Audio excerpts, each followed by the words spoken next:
MDR TB, TB के जात होते हैं। डिपेंड करता है कौन सी दवाइयाँ काम कर रही है उसके ऊपर, उसके बेसिस पे हम टीबी को कैटेगराइज करते हैं। सेंसिटिव टीबी, जिसमें सिर्फ फर्स्ट लाइन ड्रग्स होती है, मेन ड्रग्स काम कर रही है, मतलब पेशेंट को सेंसिटिव टीबी है। MDR टीबी मतलब पेशेंट्स में फर्स्ट लाइन ड्रग्स के अंदर 4 मेन ड्रग्स होती है, रिफैम्पिसिन, आइसोनियाजाइड, इथामिटोल, पायरिजिनामाइड। इन चारों में से आइसोनियाजाइड एंड रिफैम्पिसिन ड्रग अगर आपके टीबी के जंतु या कीटाणु को नहीं मार पा रहे हैं, या आपके अंदर जो जंतु बैठे हुए हैं वो रेजिस्टेंट पाया गया है टू रिफैम्पिसिन एंड आइसोनियाजाइड, तो आपको MDR टीबी है, सादी टीबी नहीं है। उसी तरह से डिपेंड करता है pre XDR TB, XDR TB या XXDR टीबी। अगर FQ quinolone fluoroquinolone group of drug काम नहीं कर रहे हैं आपके जंतु पे एज पर द रिपोर्ट, तो फिर आपको प्री XDR टीबी है। अगर MDR के साथ साथ अगर आपका लाइनिसोलिड या बिडाक्लोलिन ड्रग जो नई दवाइयां हैं वो भी काम नहीं कर रही है, तो पेशेंट को XDR टीबी है।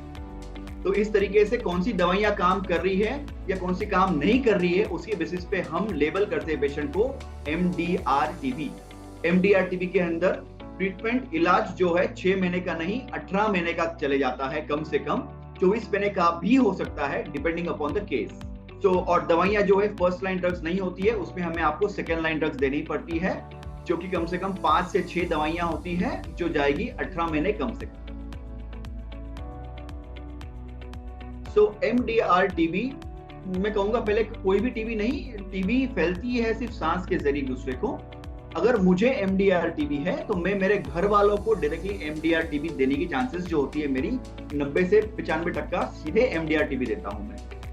वो कब देता हूं मैं? अगर मैं मेरी खांसी करते वक्त मुंह पे हाथ नहीं रखता हूं बराबर, या घर ही पे मैं थूक रहा हूँ, पेसी में थूक रहा हूँ, या यहाँ वहां थूक रहा हूँ, या रास्ते पे थूक रहा हूँ जाते वक्त, अगर मैं रास्ते पे यहाँ वहां थूक रहा हूँ और उसी वक्त पे कोई और गुजरता है और अगर खांसी करते हुए उन पे हाथ नहीं रखा है मैंने, एक खांसी में 3000 जंतु में छोड़ रहा हूँ, उसी वक्त पे अगर कोई दूसरा कोई पर्सन पास हो रहा है और उस वक्त पे उसकी अगर रोग प्रतिकार शक्ति कम है उस वक्त पे, तो मेरे दिए गए जंतु जो इसके शरीर में प्रवेश करते हैं और फिर अंदर जाने के बाद वो मल्टीप्लाई होते हैं और मुझे सीधे MDR टीबी हो जाती है।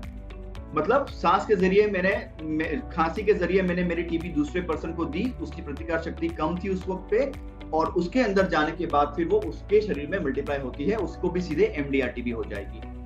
थर्ड, अगर मान लो कि मैं दवाइयां, मुझे सेंसिटिव टीबी है और मुझे डॉक्टर ने कोई दवाइयां दी है, अगर मैं मेरी दवाइयां नियमित रूप से रोज नहीं ले रहा हूँ, 6 महीने की दवाई थी जो मुझे रोज लेनी है, अगर मैं 6 महीने में बीच में 2 दिन 3 दिन 4 दिन 5 दिन रोकता हूँ इन दवाइयों को, रोज न रोकते हुए अगर कंटिन्यूस में दवाइयों को नहीं ले रहा हूँ, मैं बीच बीच में रोक के दवाई ले रहा हूँ, तो डेफिनेटली मेरी सेंसिटिव टीबी जो है वो MDR में तब्दील हो जाएगी और मुझे MDR टीबी हो जाएगी। फोर्थ, अगर मुझे डॉक्टर साहब ने कोई दवाइयां दी है और पर वो दवाइयां का जो डोज है वो मेरे वेट अनुसार नहीं है, वजन अनुसार नहीं है। हर टीबी की दवाइयां वजन अनुसार होती है। अगर मेरे डॉक्टर ने कोई चूक करी है वहां पे, वजन अनुसार मुझे दवाई नहीं दी गई है, तो मेरी सादी टीबी, सेंसिटिव टीबी जो है वो MDR में तब्दील हो जाएगी। तो आपको वो ध्यान रखना बहुत जरूरी है, आपके डॉक्टर को बार बार पूछते रहना है कि क्या वो दवाई आप मुझे दे रहे हो वो क्या वो मेरे वेट के अनुसार, वजन के अनुसार है या नहीं, वो आपको बहुत ज्यादा ध्यान रखना है। फिफ्थ, अगर मुझे डायबिटीज है या अगर मुझे डायलिसिस का कोई पेशेंट है मेरे घर पे, या मैं कोई स्टेरॉइड्स पे हूँ, या मैं अल्कोहलिक को दारू ज्यादा पी रहा हूँ, या मैं सिगरेट ज्यादा पी रहा हूँ, अगर मैं इन व्यसनों का सेवन कर रहा हूँ जहाँ पे मेरी रोग प्रतिकार शक्ति बहुत ज्यादा कम होने वाली है या कम है, और अगर मेरे घर पे किसी को MDR टीबी है या मेरे अड़ोस पड़ोस में या मेरे कोई पहचान वालों में MDR टीबी है और अगर मैं उसके संपर्क में आ रहा हूँ, तो मुझे भी MDR टीबी होने की संभावना बहुत ज्यादा है। तो मेरी रोग प्रतिकार शक्ति को बनाए रखना बहुत जरूरी है, व्यसनों का त्याग करना है, डायबिटीज को कंट्रोल रखना है, डायलिसिस पेशेंट हो तो टीबी के पेशेंट के बाजू में नहीं आना है। इन चीजों का ध्यान रखना बहुत जरूरी है ताकि मुझे MDR टीबी या कोई भी टीबी ना हो। MDR टीबी जो है डायग्नोज करने के कई तरीके होते हैं, पर अगर कोई डॉक्टर अगर आपको बिना बलगम के जांच के और रिपोर्ट के खाली एक्सरे के आधार पे या सीटी स्कैन के आधार पे आपको एमडीआर टीबी लेबल कर रहा है या एमडीआर टीबी की घोषणा कर रहा है आपके अंदर, तो वो गलत है। एमडीआर टीबी एक्सरे या सीटी स्कैन पे डायग्नोज कभी भी नहीं होता है। एमडीआर टीबी डायग्नोज करने के लिए हमें बलगम की जांच भेजनी ही पड़ती है। उसमें कई सारे जांचें होती है। पहली जांच जो जिसे हम कहते हैं वो है जीन एक्सपर्ट। जीन एक्सपर्ट एक सिंगल जांच है जहाँ पे बलगम में देता हूं और जीन एक्सपर्ट मशीन के जरिए जो है हमें पता चलता है कि अंदर सेंसिटिव रिफैम्पिसिन ड्रग जो है काम कर रही है कि नहीं काम कर रही है। अगर मेरे जंतु के अंदर रिफैम्पिसिन ड्रग काम कर रही है मतलब मैं सेंसिटिव टीबी हूं। अगर रिफैम्पिसिन काम नहीं कर रही है मतलब मुझे एमडीआर टीबी है और सेंसिटिव टीबी नहीं है। तो फर्स्ट लाइन ड्रग्स मुझे किसी काम की नहीं है, मुझे सेकेंड लाइन ड्रग्स लेनी होगी। उसी तरीके से सेकेंड मॉलिक्यूलर टेस्ट एक और टेस्ट होती है जिसका नाम है first line LPA, line probe assay. ये भी एक जात की मॉलिक्यूलर टेस्ट है। जिस तरीके से जीन एक्सपर्ट हमें एजुकेट करती है, हमें इंफॉर्मेशन देती है रिफैम्पिसिन के बारे में, उसी तरह से फर्स्ट लाइन एलपीए मतलब फर्स्ट लाइन प्रोब एसे टेस्ट जो होती है हमें रिफैम्पिसिन एंड आइसोनियाजाइड इन दो ड्रग के बारे में इंफॉर्मेशन देते हैं और हमें बताते हैं कि मेरे जंतु जो मेरे अंदर है वो सेंसिटिव टीबी है या एमडीआर टीबी। उसी तरह से थर्ड और द मोस्ट इंपॉर्टेंट टेस्ट जो है एमजीआईटी कल्चर, जिसे हम लिक्विड कल्चर भी कहते हैं। मतलब जो बलगम में जो टीबी के जंतु है उसको हम उगाते हैं, वो उगने के बाद पॉजिटिव आने के बाद सारी दवाइयां उसमें हम डाल के देखते हैं कौन कौन सी दवाइयां उस जंतु से मर रही है, कौन कौन सी दवाइयां नहीं मार पा रही है। और फिर आपको रिपोर्ट आती है डीएसटी की रिपोर्ट, जिसके जरिए हमें ये इंफॉर्मेशन मिलती है कौन कौन सी दवाइयां इस पेशेंट पे लागू हो रही है, कौन कौन सी लागू नहीं हो रही है। उसके बेसिस पे हम आपको जो है रिपोर्ट देते हैं और आपको कैटेगराइज करते हैं कि आपको सेंसिटिव टीबी है, एमडीआर टीबी है, प्री एक्सडीआर है या एक्सडीआर है। तो ये रिपोर्ट्स है gene expert, first line LPA and liquid cultures. तो ये तीन मेन रिपोर्टें हैं जिसके जरिए हम डायग्नोज कर सकते हैं कि आपको एमडीआर टीबी है या सेंसिटिव टीबी। अगर मुझे एमडीआर टीबी है और अगर मैं मेरी टीबी आपके मेरे फैमिली मेंबर को दे रहा हूं तो 90% मैं डायरेक्टली एमडीआर टीबी दे सकता हूं।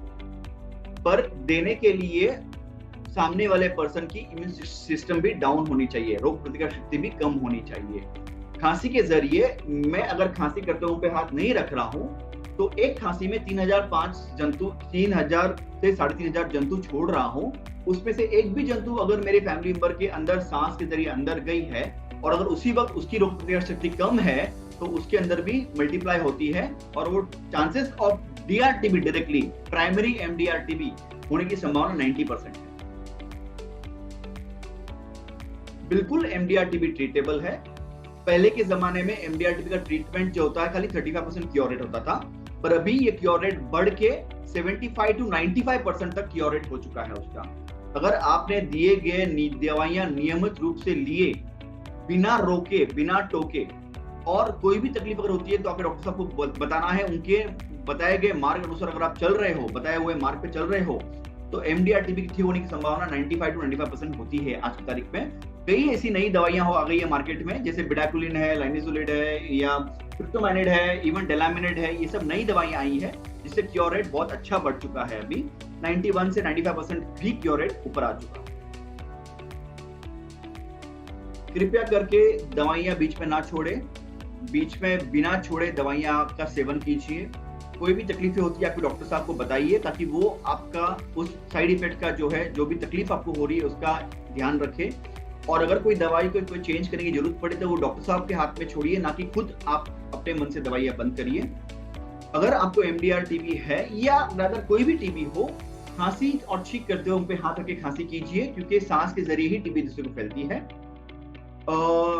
स्पेशल ध्यान देना है, आपको यहाँ वहां थूकना नहीं है, रास्ते पे नहीं थूकना है, बाथरूम में थूकिए, तुरंत उसमें पानी डालिए ताकि आपकी टीबी दूसरे को ना फैले। सेंसिटिव टीबी अगर आपको है तो दवाइयां नियमित रूप से लेके 6 महीने में खत्म कर दीजिए। वो टीबी को 6 महीने में ही पूरा हो जाएगा आपका खत्म। और अगर आपने टीबी की दवाइयां बराबर नहीं ली, सेंसिटिव टीबी की दवाइयां, तो ये आपकी सेंसिटिव टीबी जो है एमडीआर में तब्दील हो जाएगी। खाली फुकट आपको दवाइयां जो है 6 महीने से बढ़ा के 18 महीना या 2 साल के लिए लेना होगा। इससे अच्छा होगा कि अगर आपको सेंसिटिव टीबी है उसी वक्त पे फर्स्ट लाइन ड्रग्स लेके उसको खत्म कर दीजिए, उसको एमडीआर में तब्दील खुद से ना करिए। और अगर आपके डॉक्टर साहब को आप प्लीज पूछिए कि आपको कौन सी टाइप की टीबी है, कौन सी दवाइयां लागू हो रही है, कौन सी ना लागू हो रही है, ताकि आपको पता चले कि आप जो दवाइयां ले रहे हैं क्या सब वो दवाइयां लागू है या नहीं लागू है। ये सब दवाइयां फ्री में मिलती है, प्लीज आप दवाइयां गवर्नमेंट सेक्टर से लीजिए। जो इन्वेस्टिगेशन है वो फ्री में हो रहे हैं, दवाइयां फ्री में मिल रही है, चाहे वो आप मेडिकल स्टोर से खरीद के लीजिए या गवर्नमेंट से फ्री में मिलेगा, दवाइयां सेम है, कोई फर्क नहीं।